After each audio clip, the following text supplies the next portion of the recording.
তৃণমূলের সবাই চোর, একমাত্র সাধু হচ্ছেন রাজ্যের মুখ্যমন্ত্রী। তিনি একমাত্র চুরি চামারি এতে থাকেন না, জমি দখল এসবে থাকেন না। তিনি তা বললেন তৃণমূলের সবাই চোর, এবং বললেন সরকারি আধিকারিক পুলিশ তারাও চোর।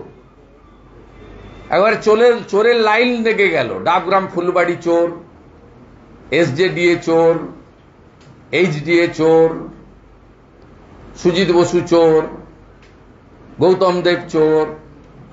আমাদের কথা না, আমরা ভোটের সময় বলেছি, এটা মুখ্যমন্ত্রীর কথা যে সবাই চোর। তারপরে আমরা দেখলাম যে সরকারি জমি উদ্ধার হচ্ছে না, বিশেষ বিশেষ জায়গায় সাধারণ গরিব মানুষ তাদেরকে আগাম নোটিশ না দিয়ে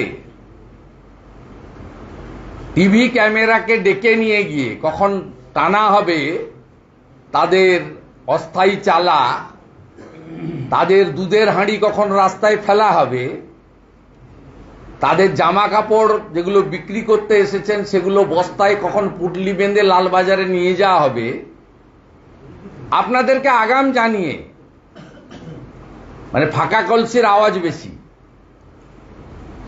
মানে যত না কাজ দেখানো তার থেকে বেশি প্রচারের আলোতে আসা। আমরা এটা গত 2-3 দিন ধরে দেখছি। পৌর এলাকায় নাগরিক পরিষেবা পরিচ্ছন্নতা এর পক্ষে ভারতীয় জনতা পার্টি। আপনি পুরসভাতে ভিভিপ্যাট বাদ দিয়ে পুরনো ইভিএম মেশিনগুলোতে ভোট করে ছাপ্পা মেরে যে জিতেছিলেন 22 সালে, এবারের ভোটের ফলে সেটা প্রমাণ হয়েছে। সেই কারণে কলকাতা কর্পোরেশন সহ 69টা পুরসভাতে ভারতীয় জনতা পার্টি জিতেছে। এটা হলো আপনার গাত্রদাহর আসল কারণ।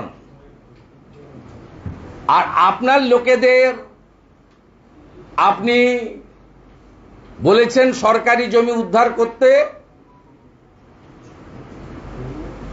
আপনি আপনার লোকেদের বলেছেন ধরে আনো বিনীতের লোকেরা বেঁধে আনার কাজ শুরু করেছে। আমি আপনার কাছে প্রশ্ন করতে চাই মাননীয় মুখ্যমন্ত্রী,